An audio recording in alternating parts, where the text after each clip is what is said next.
તો મારા ભાઈઓ અને બહેનો અત્યારે સૌથી પહેલાં વાત કરવામાં આવે તો તમે આ વિડીયો જોઈ લો મિત્રો કે જે વિડીયોની અંદર તમને દેખાતું છે કે અચાનક વાવાઝોડું આવી ગયું. આ વાવાઝોડું નથી આવ્યું મારા ભાઈઓ, દ્વારકાધીશનો હવન ચાલી રહ્યો હતો ને આ હવનની અંદર સાહેબ હાજરી આપવા માટે સાક્ષાત આપણા દ્વારકાધીશ આવી ગયા ભાઈ. આ તમે વિડીયો જોશો ને સાહેબ એટલે તમને પોતાને ખબર પડી જશે ભાઈ કે 100% વાત સાચી કહેવાય ભાઈ, બરોબર. કેમ કે આમ તો આપણે ઘણા બધા વિડીયો જોયા છે મિત્રો કે જ્યાં આવા હવન ચાલતા હોય ત્યાં ભગવાન માતાજી ત્યાં આવતા જ હોય મિત્રો. એવું કોઈ દી ન બને કે ન આવે, કેમ કે એની માટે શ્રદ્ધા જોઈએ ભાઈ.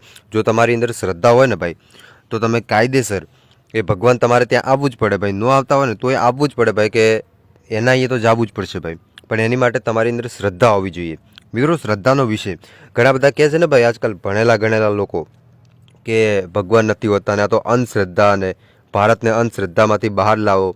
જો ભાઈ કદાચ એવું જ હોત ને તો આજે આટલા બધા પુસ્તકો લખાયેલા હતા તો એ બધા ખોટા ન હોત ભાઈ, બરોબર.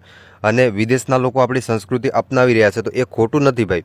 હવે વિદેશના લોકો આપણી સંસ્કૃતિ અપનાવે ને આપણા લોકો શું કરે, વિદેશની સંસ્કૃતિ અપનાવે. ટૂંકા કપડાં પહેરવાને આ બધું વધારે હું નહીં કહું ભાઈ, કે મારો ખોટો વિરોધ થઈ જાય ભાઈ, બરોબર. હવે મિત્રો હાલ સોશિયલ મીડિયાની અંદર એક આ વિડીયો વાયરલ થયો જ્યાં તમે જોઈ શકો છો કે દ્વારકાધીશનો હવન ચાલી રહ્યો હતો ને આ હવન ચાલી રહ્યો હતો ને ત્યારબાદ હવન પૂર્ણાવતિ થવાના લગભગ 1 કે 2 કલાકની અંદર જ ભગવાન સાક્ષાત આવ્યા અને વાવાઝોડું ઉત્પન્ન કર્યું. વાવાઝોડું ઉત્પન્ન કરીને એની આજુબાજુ જ્યાં હવન ચાલતો હતો એની આજુબાજુ તમે લાઈવ દ્રશ્યો જોઈ લો કે જ્યાં એ મિની વાવાઝોડું બનાવી નાખ્યું. અને આ દ્રશ્યો જોઈ ભલભલાની આંખોમાંથી આંસુ આવી ગયા કે સાહેબ આંસુ, કેમ કે આવા દ્રશ્યો કોઈ પણ લોકો નથી જોતા, પરંતુ આ વખતે આવા દ્રશ્યો જોવા મળ્યા. જે દ્રશ્યો જોઈ અને ખરેખર એવું લાગી રહ્યું છે કે હવે તો સાહેબ વાત જ આખી અલગ છે. તો ચાલો સૌથી પહેલાં તમે પણ આ વિડીયો જોઈ લો. વિડીયો જોયા પછી તમે શું કહેશો એકવાર કમેન્ટ કરીને જરૂર બતાવજો.